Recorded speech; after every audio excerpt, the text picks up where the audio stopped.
बहुत इंपॉर्टेंट लोग कोई सीनियर अनसंग हीरो नहीं आपके सामने पेश करने जा रहे और ये आपको बताएंगे कि पूरा फुल पोटेंशियल, यानी आप ये पोटेंशियल जज कर लेते हैं यंग मैन, जो इस कौम को भी ज़रूरत है लीडर की, जो हर ज़िले पे, हर डिवीज़न पे, हर जगह पे एक लीडर की ज़रूरत है। इस सोसाइटी लेवल पे, मोहल्ले लेवल पे लोग लीड करने के लिए तैयार नहीं होते। वॉलंटियर की फैमिली नहीं होती, उसके बच्चे नहीं होते, वो खाता पीता नहीं है क्या, वो लोग कहते हैं बस वो दरवेश मलंग हो जाता है क्या। हम लोग कहते हैं ना, नियत नेक मंजिल आसान। तो वो जो मंजिलें या जो माइलस्टोन मैं अचीव कर रहा हूँ, लेकिन निकलें अपने कंफर्ट जोन से। बिल्कुल।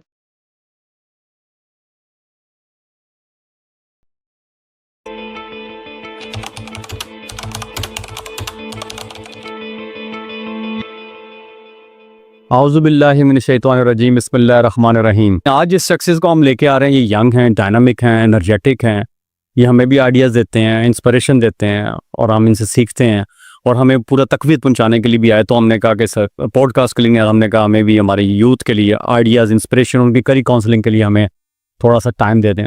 तो उन्होंने टाइम दिया और उससे पहले मैं इनकी तारीफ मैं तो नहीं कहूँगा, लेकिन मुझे जो समझ में आता है कि इंसान जो है ना वो एहसासात से बना हुआ है। आपके जज्बात वाला, जज्बात और एहसास के बगैर इंसान नहीं, वो रोबोट है। तो नॉर्मल आपको मैं बताने जा रहा हूँ कि मामूली और गैर मामूली शख्स में क्या फ़र्क है। अगर कोई आपसे पूछे ना कि मामूली और गैर मामूली इंसान में क्या फ़र्क है, तो मामूली इंसान वो होता है जो नेगेटिव एहसासात और जज्बात का मालिक हो मेरे नज़दीक, और जो मुस्बत आप कह लें कि या नॉर्मल जो इंसान होता है वो मुस्बत जज्बात और एहसास रखता है। क्योंकि जब आपका मुस्बत जज्बात, एहसासात, ख्यालात होंगे तो आपका जो है मुस्बत जहन बनेगा। जब मुस्बत जहन होगा तो आपके जो है मुस्बत आदात वो पनपेंगी, वो पैदा होंगी, और जब मुस्बत आदात पैदा होंगी तो आप लोगों के साथ अच्छे अखलाक से पेश होंगे और फिर अच्छा इंसान बनने का सफ़र होता है। लेकिन ये रेयर है, लेकिन जो कि कर ले तो वो तर जाता है। तो मैं यही उनमें से एक हमारे गैर मामूली शख्स का आपसे इंट्रोडक्शन कराने जा रहा हूँ। वो उनका नाम है कैसर अब्बास मलिक। वो हमारे वॉलंटियर फोर्स ऑफ पाकिस्तान, जो इस वक्त पाकिस्तान की सबसे बड़ी वॉलंटियर फोर्स है, जो यंग जनरेशन ऑफ पाकिस्तान को लेके उनके करते धरते हैं, उनके सीनियर जो लीडरशिप है उनके मेंबर हैं। उनको जो टाइटल मिला है वो गवर्नर है यूथ।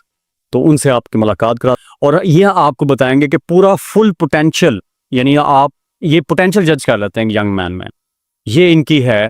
और हम उम्र इनकी अभी 25-26 साल के करीब ही होगी, if I am not wrong. तो हम लोग 45 के होके भी अब जाके किसी हद तक हम कह सकते हैं कि हम जज कर लेते हैं। और वो 4 चीज़ें ये ज़हन में रखते हैं, जब भी उसने पोटेंशियल चेक करना हो, ह्यूमन पोटेंशियल को, तो 4 चीज़ें वो ज़हन में रखते हैं कि वो उसकी व्हाट इज़ द क्वालिफिकेशन, वो जानता क्या है। नंबर 1, किसी का भी पोटेंशियल चेक करना होना, ये 5 चीज़ें हैं, 4 नहीं सॉरी 5 चीज़ें हैं कि वो जानता क्या है। नंबर 2, वो कर क्या सकता है, ये इसमें माहिर हैं। नंबर 3, वो किनको जानता है, नेटवर्क्स। उसके बाद उसके पास रिसोर्सेज क्या हैं, उसके पास वसाइल क्या हैं जिसके साथ वो खेल सकता है। और लास्ट में ये है कि वो लोगों के अंदर अपना गुडविल और रेपुटेशन कैसे बनाई है, उसमें लोग उसको किस तरीके से याद रखते हैं, उसको परसीव कैसे करते हैं। तो ये 5 चीज़ें होना तो आप ह्यूमन पोटेंशियल को जज कर सकते हैं। और हकीकी खुशहाली, अगर हकीकी खुशहाली आपने वाकई लेनी है ना, तो वो 2 चीज़ों से है। एक ये है जो इसमें ये माहिर है, नंबर 2 कि वो व्हाट यू नो, आप क्या जानते हैं, हकीकी खुशहाली लेनी है। नंबर 2 वो आपकी क्वालिफिकेशन है। नंबर 2 कि व्हाट यू कैन डू, वो आपकी स्किल्स हैं। तो ये दोनों में माहिर है इस चीज़ को। और इनके पास भी बहुत ज़्यादा बताने के लिए। सर मैं आपकी तरफ जाता हूँ। अस्सलाम वालेकुम। वालेकुम सलाम से। तो मैं इसलिए कहूँगा कि ये बिकल लाइट है, मशले राह हैं और हमारा फ्यूचर है। इनके एक दफ़ा मैंने पूछा था, मैंने कहा यार ये बताओ आपका क्या चाहते हैं, आपका ड्रीम क्या है, क्या आप चाह रहे हैं कि हमारे वजूद के अंदर क्या चीज़ है। तो बड़ी मुझे अच्छी वो फीलिंग लगी और ये मुझे लग रहा है हो जाएगा पॉसिबल। मैं चाह रहा हूँ कि हमारा जो वज़ीर आज़म है वो भी यंग लोगों में से हो, तो फिर देखें क्या चेंज आती है। तो ये आपने कहा था उस वक्त। तो चलें डॉक्टर साहब, आप अपना थोड़ा सा ब्रीफ इंट्रोडक्शन करवाएं। सर सबसे पहले बहुत शुक्रिया आपका कि आपने मुझे इस काबिल समझा कि मैं कुछ कम्युनिकेट कर सकूँ। दूसरे नंबर पे सर आपने बहुत कुछ कह दिया, ये आपका बड़ापन है, आप आला ज़र्फ़ के माहिर हैं। अल्लाह ताला ने आपको नवाजा हुआ है, जिसकी बदौलत आपके संग, आपके जो ज़ेरे साया है, बहुत सारे लोगों को, मेरे जैसे लोगों को जो है वो मौका मिलता है सीखने का। तो इसके लिए आपका बहुत शुक्रिया। आप हमेशा से कोशिश करते हैं कि कहीं ना कहीं आप बच्चों को गाइड कर सकें, उनको सपोर्ट कर सकें। तो हमेशा आपका जो दार शफ़क़त है वो बच्चों पे रहता है। इसके लिए मैं आपको अप्रिशिएट भी करना चाहूँगा और आपका शुक्रिया भी अदा करना चाहूँगा। दूसरे नंबर पे सर मैं अपने हवाले से अगर बताना चाहूँ तो मैंने अपना करियर का जो आगाज़ है, आप करियर कह लें, आप वॉलंटियरिज़्म को कह लें कि जो मैंने आगाज़ किया वो 2015 से किया मैंने। जैसे मेरी एफएससी मुकम्मल हुई, उसके बाद यूनिवर्सिटी जाना था, उसके दरमियान में मेरा 1 साल का गैप आया 2015 और 16 का, ठीक है। इसके दौरान मैं डिफरेंट लोगों से मिला, डिफरेंट एक्टिविटीज़ में मैंने पार्टिसिपेट किया, तो मुझे पता चला कि अपने लिए तो हर कोई करता है, लेकिन दूसरों के लिए जो जीना है ना, वही एक वो कमाल है। मुझे कहीं न कहीं ये बात जो है ना वो क्लिक कर गई, तो मैंने वहाँ से एक माइंडसेट बनाया कि मुझे फैसिलिटेटर बनना है। मुझे लाइक बहुत सारी जगहों में वो स्पीकर के तौर पे कह देते हैं या मेंटोर के तौर पे, आप अक्सर ज़िक्र करते हैं कि आप मेंटोर है, तो मैं आपसे गुज़ारिश करता हूँ हाथ बाँध के कि सर नहीं, मैं इस काबिल नहीं हूँ, लेकिन मैं फैसिलिटेटर ज़रूर हूँ। मैं एक एज़ ए ब्रिज काम करता हूँ। कोशिश करता हूँ कि मैं लोगों को कनेक्ट करवाऊँ, जो कि मेरी पसंदीदा एक एक्टिविटी है, नेटवर्किंग और कोलैबोरेशंस। दैट्स व्हाई मेरा जो तमाम टास्क हैं, मेरी चीज़ें हैं, वो भी इसी से रेलेवेंट होती हैं। तो मैं हमेशा कोशिश करता हूँ कि मैं लोगों को जोड़ने वाला बनूँ, ना कि तोड़ने वाला। तोड़ने वाले तो और भी बहुत ज़्यादा हैं। तो मैंने सफ़र का आगाज़ किया, उसमें मैंने सीखना सिखाना सारे मामलात वो शुरू किए। लेकिन अल्लाह ताला ने वो एक सैटिस्फैक्शन और एक अल्लाह ताला की एक अता कि अल्लाह ताला ने वो मेरे हिस्से में डाली कि आप दूसरों के लिए एक फैसिलिटेटर के तौर पे काम करें। हमने अल्हम्दुलिल्लाह मैंने अभी तक बहुत सारी ऑर्गेनाइजेशन के साथ काम किया है, डब्ल्यूएचओ के साथ मैंने काम किया है, यूनाइटेड नेशंस के साथ, यूनिसेफ और डिफरेंट काइंड ऑफ प्रोजेक्ट पे मैंने काम किया है। और मेरा जो पहला प्रोजेक्ट था वो भी election commission of Pakistan, NADRA और जो है फाफा ने हमारे, इनके हवाले से मैंने 2018 का जो इलेक्शन हुआ था, जनरल इलेक्शन और बाई इलेक्शन दोनों, तो वो मेरी एक बड़ी एक्टिविटी भी थी, बड़ा प्रोजेक्ट भी था मेरे लिए, जिसमें ज़ाहिर-सी बात है उन्होंने हमें पे किया, इंसेंटिव था। तो कहीं-कहीं मुझे वो जाके तब 2018 में 2 साल बाद मुझे कहीं-कहीं लगा कि ये पैसा है इसमें और ये चीज़ें, तो मेरे डाइवर्जन थोड़ी-सी क्रिएट हुई, तो मैंने फिलफौर उसको नेग्लेक्ट करते हुए मैंने कहा अगर मैं इस तरफ जाता हूँ तो फिर मैं वो बस मोनेटाइजिंग में चला जाऊँगा और चीज़ों को लेके। तो मैंने कहा नहीं, मुझे ख़लूस नियत से जो है वो अपना काम करना है, मुझे फैसिलिटेट करना है। बहुत सारे लोगों ने कहा नहीं यार तुम अपना टाइम बर्बाद कर रहे हो।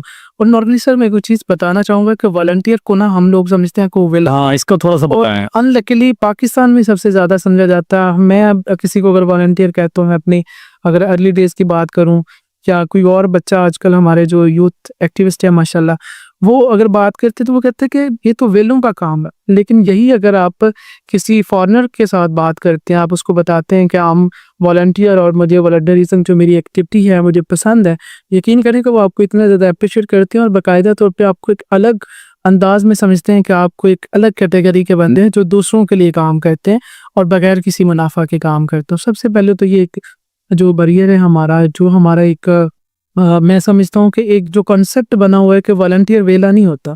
वॉलंटियर एक सैक्रिफाइस करने वाला बंदा होता है कि वो अपने टाइम में से टाइम निकाल के उस एक्टिविटी में, उस कॉज में, उस पर्पस जो भी होता है, ऐसी खैर का काम होता है जिसमें वो खुद को डेडिकेट करता है, वो अपने खर्चे पे जाता है, अपने सारे मामलात। इवन तो नॉर्मली ये कंसेप्ट है कि बस वो, मैं समझता हूँ कि वॉलंटियर को सर्टिफिकेट और ये जो एप्रिसिएशन है ये तो है ही सही।